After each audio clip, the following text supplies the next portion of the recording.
Welcome to Suman TV. నేను మీ నవీన్. ప్రస్తుతం మనతో సెలబ్రిటిక్ హోమియోపతి ఎక్స్పర్ట్ డాక్టర్ చేతన్ రాజు గారు ఉన్నారు. హాయ్ సార్, నమస్తే అండి. నమస్తే సార్. సార్, డయాబెటిక్ అటాక్ అయిన వాళ్ళు కొన్ని రకాల ఫుడ్స్ని పూర్తిగా అవాయిడ్ చేయాలి. అదేవిధంగా సమ్మర్ స్టార్ట్ అయిపోయింది కాబట్టి మామిడి పండ్లు వచ్చాయి. సో ఆ మామిడి పండ్లు ఇష్టంగా ఉన్న వాళ్ళు కూడా ఉంటారు. కానీ వాటిని అసలు నాలుకకు టచ్ చేయకూడదు అని కూడా అంటూ ఉంటారు. నిజంగా ఆ పండ్లు తినచ్చా? అంటే మామిడి పండ్లు తినచ్చా, తినకూడదా? అదేవిధంగా ఎట్లాంటి ఫుడ్ పూర్తిగా అవాయిడ్ చేయాలి? ఫస్ట్ మనం మామిడి పండ్ల గురించే మాట్లాడదాం. షూర్. ఎందుకంటే ఇప్పుడు ఎట్లా అయిపోయిందంటే రోజు ఒక 40-50 మంది వస్తారు మన దగ్గరికి. దాంట్లో 80% పేషెంట్లకు ఉన్న డౌట్, సార్ నాకు మ్యాంగోస్ ఇష్టం, నేను తినాలనా వద్దా? Yes, yes. నాకు మ్యాంగోస్ ఇష్టం, నేను తినాలనా వద్దా? తింటే ఎందుకు తినాలి, తినకపోతే ఎందుకు తినొద్దు అనేసి చాలామంది డౌట్ అడుగుతారు. అయితే ఏందంటే ఎప్పుడైతే షుగర్ వ్యాధి వస్తుంది కదా, అది రావడానికి కొన్ని కారణాలు ఉంటాయి. ఓకే. ఏంది ఆ కారణాలు? మీ డయట్లో కార్బోహైడ్రేట్లు ఎక్కువ ఉండడం వల్ల. అది కూడా ఆర్టిఫిషియల్ కార్బోహైడ్రేట్లు అంటా నేను. ఆర్టిఫిషియల్ కార్బోహైడ్రేట్లు అంటే ఏంది? చక్కెర. ఇప్పుడు చక్కెర అయితే చెరుకు రసంతో తయారు చేస్తారు కదా, దాంట్లో ఎక్కడుంది artificial carbohydrate? Artificial carbohydrate in the sense, నేను దానికి ఏం ఎక్స్ప్లెనేషన్ ఇస్తా అంటే, ఏదైతే ఫుడ్ ప్రాసెస్ అయింది, ఏదైతే ఫుడ్ ప్రాసెస్ అయింది ఆ ఫుడ్ ఆర్టిఫిషియల్ అని చెప్తాను నేను. ఓకే. డైరెక్ట్ చెరుకు తింటే ఏం కాదు. దాని నుంచి మళ్ళీ చక్కెరగా చేస్తా ఉన్నారు కాబట్టి చెరుకు కూడా తినకూడదా? షుగర్ కేన్లో ఉండేది సుక్రోస్. ఓకే. మీకు ఇంకోటి నేను ఎక్స్ప్లెయిన్ చేస్తా. Yeah, please. ఇప్పుడు షుగర్ కేన్ ఫ్యాక్టరీలో అబ్జర్వ్ చేయండి మీరు. ఓకే. ఈ చెరుకు రసం తీసి దాంట్లోకి వెళ్ళి బెల్లం తయారు చేసి మళ్ళీ దాంట్లోకి వెళ్ళి చక్కెర తయారు చేస్తారు.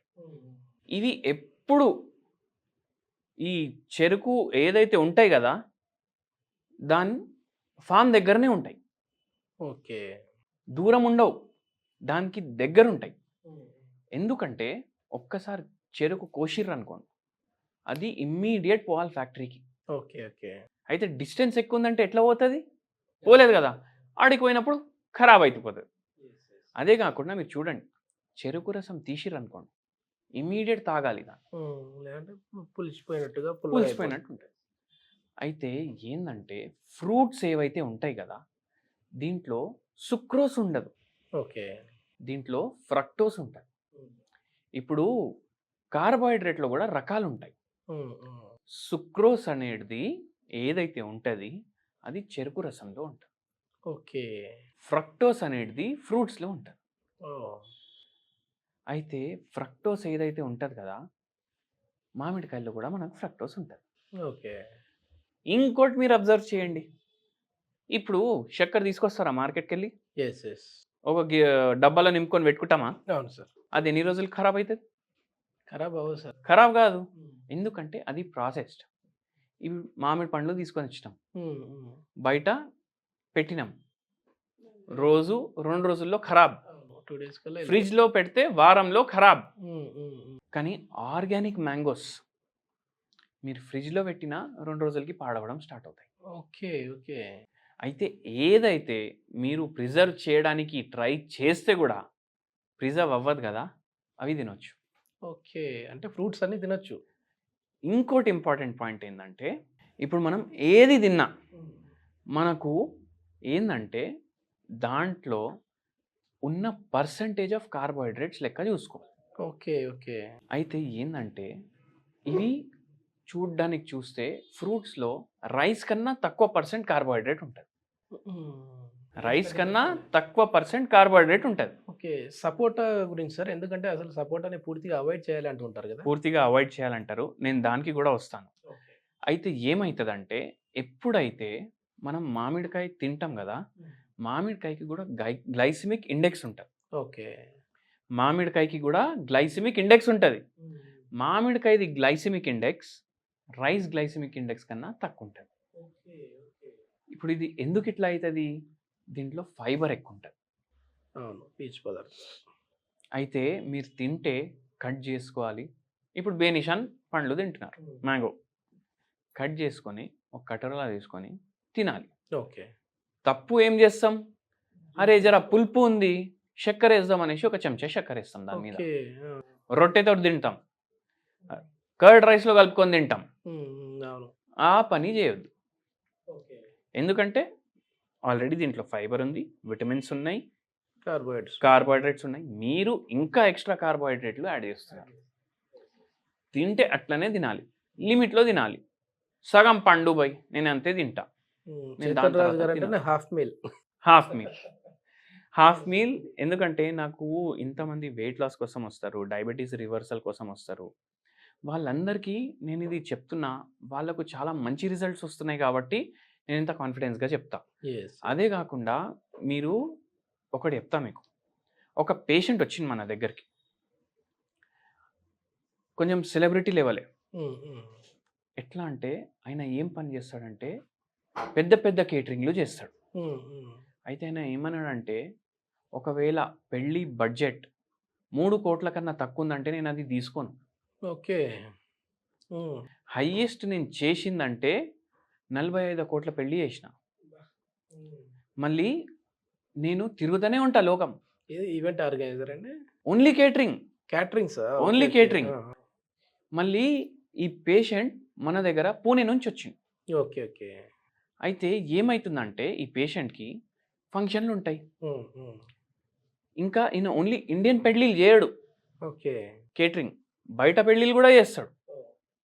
అయితే ఏమైందంటే ఇప్పుడు కేటరింగ్ చేస్తే అన్నీ టేస్ట్ చేయాలి నేను. ఇండియాలో చేస్తే పరేషాన్ ఏంటంటే వీళ్ళు ఎంత పెద్ద బుఫే పెడతారంటే ఒక్కొక్క బుక్క అన్నిట్లకెళ్ళి తినేటప్పటి వరకు నా కడుపు నిండిపోతుంది.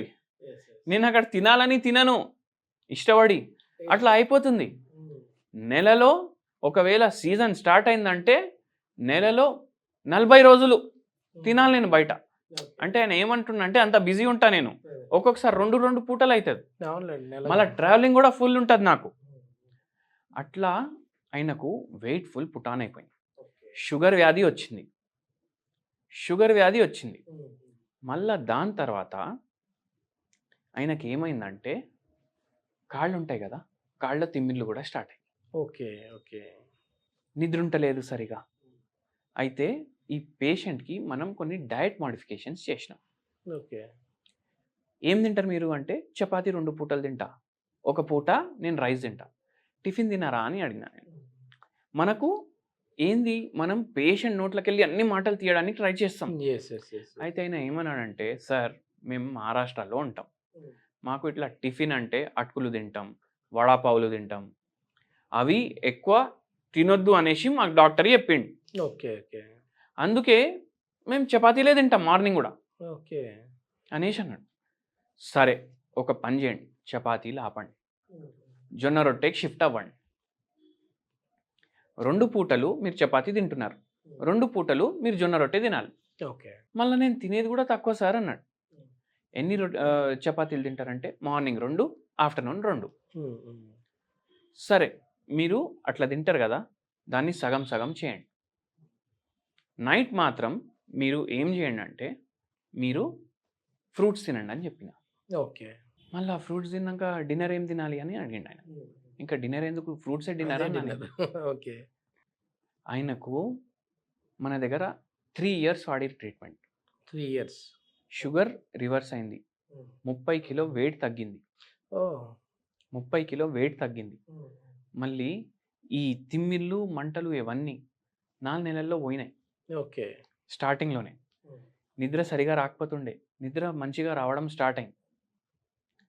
మళ్ళీ నాకేం అడిగిండు ఆయన, ఇప్పుడు మళ్ళీ సీజన్ వస్తే ఏం చేయాలి నేను, 6 నెలలు అయితే సీజన్ నడుస్తుంది కదా, అప్పుడు చూద్దామని చెప్పిన. మళ్ళీ సీజన్ వస్తే నేను ఏం చెప్పినా, ఇప్పుడు ఒక చెంచా తింటున్నారు కదా, ఆ చెంచాలో సగంలో సగం మీరు తినేసి చూడండి, మీకు టేస్ట్ అర్థమవుతుందా లేదా. టేస్ట్ కోసమే కదా, చెంచా మొత్తం తింటున్నాము కదా, దాంట్లో సగంలో సగం చేయండి. మీకు టేస్ట్ అర్థం అవ్వకపోతే మళ్ళీ ఇంకో కొంచెం క్వాంటిటీ పెంచేసి చూడండి. ఓకే సార్ అని చెప్పింది. ఆ ప్రాబ్లం కూడా సాల్వ్ చేసినాము, షుగర్ వ్యాధి సాల్వ్ చేసినాము, వెయిట్ తగ్గించినాము, నరాల ప్రాబ్లం ఉంటే అది తగ్గించినాము. ఓకే. అయితే డయట్లో మనం ఇంకా ఏం చేంజెస్ చేసుకోవచ్చు అంటే, ఇప్పుడు మనము ఇడ్లీలు దోశలు తింటాం కదా, రైస్ వేసుకొని చేసుకుంటాం కదా, అది అవును సార్, రెడ్ రైస్ అనేసి ఒక రైస్ వస్తుంది. ఓకే. దాంతో దాంతో మీరు చేసుకోండి. ఓ లేకపోతే ఈ మిల్లెట్స్. పొట్టు తీయలేని రైస్ తోటి చేసుకోండి. ఓకే. ఒక 5% అన్న కార్బోహైడ్రేట్ పోతుంది. నేను ఏం చెప్తా పేషెంట్ల కంటే, మీరు రైస్ తినొద్దు అని అనుకుంటున్నారు, దాని బదులు మీరు బ్రౌన్ రైస్ తింటున్నారంటే దాంట్లో 5% ఫైబర్ ఉంటుంది. అది తిని కూడా ఏం లాభం, ఒక పూట ఇంత వైట్ రైస్ తినండి, మీకు కూడా హైగా అనిపిస్తుంది, అరే నేను ఇవాళ రైస్ తిన్నా అనేసి. కానీ దాని బదులు మీరు ఏం చేయండి అంటే జొన్నలు, రాగులు, కొర్రలు, వీటితోటి ఉప్మా, ఇడ్లీ, దోశ ఇవన్నీ చేసుకోండి. ఇంకోటి వెరీ ఇంపార్టెంట్ ఏంటంటే నూనె ఎక్కువ వాడొద్దు. మనం అందరికి చెప్తాం, వాళ్ళకి ఏమని అర్థమవుతుంది, అరే సార్ ఏమంటుండు ఫ్రైడ్వి తినొద్దు అని అర్థం చేసుకుంటారు. కానీ ఏంటంటే మీరు సాంబార్ వండిన తర్వాత, మీరు చట్నీలో పోపు పెట్టిన తర్వాత ఇట్లా తేలొద్దు నూనె. ఓకే. ఓకే. ఇట్లా తేలొద్దు. తేలుతుందంటే దాని అర్థం ఏంది, మీరు నూనె ఎక్కువ వాడుతున్నారు. ఎక్కువ వాడుతున్నట్టు. ఓకే. ఈ పేషెంట్కి కూడా అదే ఎక్స్ప్లెయిన్ చేసినాం. మళ్ళీ ఇంకోటి కూడా చెప్పినాము, అంటే ఇది వెయిట్ లాస్ అవ్వాలనుకునే వాళ్ళకా, లేదంటే డయాబెటిక్ కంట్రోల్ చేసుకునే ఇది వాళ్ళకా? షుగర్ వ్యాధి వాళ్ళకి కూడా పనిచేస్తుంది. ఓకే. ఎందుకంటే మనం కొంచెం దిమాగ్ పెట్టుకోవాలి, ఎక్కువ నూనె పోతుందంటే ఇన్సులిన్ రెసిస్టెన్స్ స్టార్ట్ అవుతుంది బాడీలో. యెస్. యెస్. యెస్. యెస్. అందుకే ఇవన్నీ మైండ్లో పెట్టుకోండి. అదే కాకుండా వెయిట్ లాస్ కోసం కూడా హెల్ప్ చేస్తుంది. యెస్. మళ్ళీ ఇంకోటి ఏంటంటే నూనె మీరు ఎఫోర్డ్ చేయగలుగుతారంటే అవకాడో నూనె వాడండి. ఓకే. ఓకే. చాలా హెల్త్కి మంచిది. అది వాడితే కూడా జర లిమిట్లో వాడాలి. అరే హెల్త్కి మంచిది డాక్టర్ చేతని చెప్పిండు 1/2 కిలో వేసుకుంటా కూరలో అంటే నడవదు. ఓకే. ఎంత వాడాలి అంతే వాడాలి. పోపు పెడుతున్నారు, తక్కువ నూనెలో పెట్టండి. ఓకే. అండ్ వెరీ ఇంపార్టెంట్లీ ఏంటంటే మీరు అవకాడో ఎఫర్ట్ చేయలేరు అనుకోండి, ఆలివ్ ఆయిల్ తీసుకోండి. అది కూడా నేను ఎఫర్ట్ చేయలేను అనేసి చాలామంది అంటే కొబ్బరి నూనె వాడండి, కొబ్బరి నూనె మంచిదంటారు. చాలా మంచిది. ఓకే. సో ఇట్లా మీరు కొన్ని ఈ చేంజెస్ చేసుకోవాలి. సూపర్. వెరీ ఇంపార్టెంట్లీ ఏంటంటే చింతపండు ఉంటుంది కదా, హ్మ్. హ్మ్. చింతపండు దాని పులుసు మీరు రెగ్యులర్ తీసుకున్నారనుకోండి, హ్మ్. ఏదైతే కార్బోహైడ్రేట్ అబ్జార్బ్ అవుతుంది కదా బాడీలో, హ్మ్. అది తగ్గుతుంది. ఓకే. ఎందుకు, చింతపండులో ప్రాపర్టీస్ ఉంటాయి, కార్బోహైడ్రేట్ అబ్జార్బ్ చేయకుండా కొద్దిగా లిమిట్ వరకు చేస్తుంది. ఆల్రెడీ మనం కూడా కార్బోహైడ్రేట్ తక్కువ తీసుకుంటున్నాం, డైలీ చింతపండు పులుసు తీసుకుంటున్నాం, ఏమవుతుంది, ఇంకా తగ్గుతుంది ఆ అబ్జార్ప్షన్. ఇప్పుడు పాతకాలంలో అందరు ఏమంటుండే, అరే తిన్న తర్వాత జర రసం తాగు, లేదంటే తిను జర కొంచెం. కలుపుకొని తిను అవును. అని చెప్తుండే కదా. Yes, దాంట్లో yes, ఏముంటుంది, yes. చింతపండు ఉంటుంది. హ్మ్. అట్లా ప్రతిదీ సైంటిఫిక్ గానే జరుగుతూ ఉన్నాయి అప్పట్లో. అన్ని సైంటిఫిక్ గానే జరుగుతాయి సార్. హ్మ్. మనం దాన్ని మార్చేసి ఫుల్ నూనె వేసి, Fast ఇప్పుడు foods అనేసి. ఇంకోటి చెప్తా మీకు, హ్మ్. ఒక్కసారి మీరు ఆలోచించండి, ఇప్పుడు ఇంతమంది బ్యాచిలర్ ఉంటారు కదా, వాళ్ళు వండుకొని తిన్నా వాళ్ళకి టేస్ట్ రాదు. అయితే ఏం చేస్తారు, రైస్ పెట్టుకుంటారు, కర్రీ పాయింట్ పోయి కర్రీలు తెచ్చుకుంటారు. ఆ కర్రీ పాయింట్ టేస్ట్ నాలుక పట్టేసిందంటే మళ్ళీ మీకు వండుకొనే ఇష్టం కూడా ఉండదు. ఎందుకంటే వాడు కిలోలో ఎంత ఉప్పు వేస్తాడు అంటే ఉప్పుకి మన నాలుక అట్రాక్ట్ అవుతుంది. టేస్టింగ్ సాల్ట్ కూడా కలుపుతా ఉంటారు కదా. టేస్టింగ్ సాల్ట్ కలుపుతారు, కర్రీలో ఏం నూనె వాడతారో తెలియదు, ఇంత నూనె వేస్తారు. ఎందుకంటే వాడు ఓపెన్ పెడతాడు, మళ్ళీ ఎండాకాలం తొందర ఖరాబ్ అవుతుంది కదా, అందుకే నూనె ఫుల్ నింపుతాడు, కలర్లు వేస్తాడు. మనం వండుకుంటే ఆ కలర్ రాదు. అందుకే ఇంట్లోనే వండుకోండి, ఇంట్లోనే తినండి. ఓకే. మొత్తానికి మన ఫుడ్ గురించి చెప్తూనే మీరు హోమియోపతిలో దీనికి ది బెస్ట్ మెడిసిన్స్ ఉన్నాయంటారు. అంటే పూర్తిగా రివర్స్ చేసుకోవచ్చు. ఇప్పుడు ఈయన పరిస్థితి మీరు చూడండి, మొత్తం రివర్స్ అయింది. మళ్ళీ ఇంకోటి ఏంది అంటే టైం టేకెన్ అంటారు కదా ఇప్పుడు హోమియోపతి. ఎందుకంటే మీ మాటల్లో మీరే చెప్తా ఉన్నారు, అవును 3 సంవత్సరాలు పట్టింది అని అవును. అంటున్నారు. ఇప్పుడు కొందరు పేషెంట్స్కి 6 నెలల్లో కూడా రివర్స్ అవుతుంది. ఓకే. Patient to patient. ఇప్పుడు జరా ఇది కాంప్లికేటెడ్ ఉండే. మళ్ళీ ఇంకోటి కూడా చెప్తా, టైం పట్టొచ్చు, కానీ ఇప్పుడు వేరే మందులు వాడితే మీరు లైఫ్ టైం వాడాలి కదా. మందులు లైఫ్ టైం వాడడం టైం టేకింగా, 2 ఏండ్లు వాడడం టైం టేకింగా, ఏది ఫాస్ట్ మీరు చెప్పండి. 2 ఏళ్ళు వాడి వదిలేసేయడమే బెస్ట్ కదా. అవును.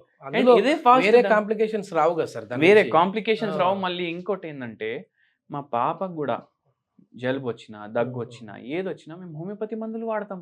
ఓకే. వేరే మందులు వాడడం మేము హోమియోపతి మందులతోటి మా పాపకి టైఫాయిడ్ కూడా తగ్గింది 2 రోజుల్లో.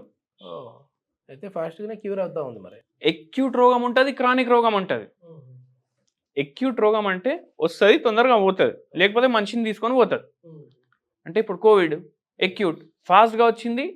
ఎవరైతే బతికినరు వారం 10 రోజుల్లో సెట్ అయిపోయినరు. ఎవరైతే లేరు వాళ్ళని తీసుకొని వెళ్ళిపోయింది రోగం. క్రానిక్ రోగం ఏంటంటే మెల్లగా పెరుగుతుంది బాడీలో. అది పీక్స్ పోవడానికే ఎన్నో ఇయర్స్ అయిపోతుంది. మళ్ళీ దాన్ని తీయడానికి అందుకే కొద్దిగా టైం పడుతుంది. అట్లా ఓకే. మొత్తానికైతే కన్క్లూజన్ ఫ్రూట్స్ అయితే హ్యాపీగా తినొచ్చు. కానీ ఒకేసారి ఏదో తినమన్నారు కదా అని చెప్పేసి ఎక్కువ తినకూడదు. ఒక మీల్ సో ఫ్రూట్ మీల్ పెట్టుకోవాలి. ఒక meal. Okay. Okay. Thank you sir. చాలా మంచి ఇన్ఫర్మేషన్. ఎందుకంటే సమ్మర్ టైమ్‌లో కాబట్టి చాలామంది గూడా ఈ మ్యాంగోస్ మీద ఇష్టం ఉన్న వాళ్ళుంటారు. సో అక్కడ వచ్చిన కమెంట్‌నే నేను మీకు క్వెషన్ రూపంలో అడిగానండి. Thank you sir. Thank you.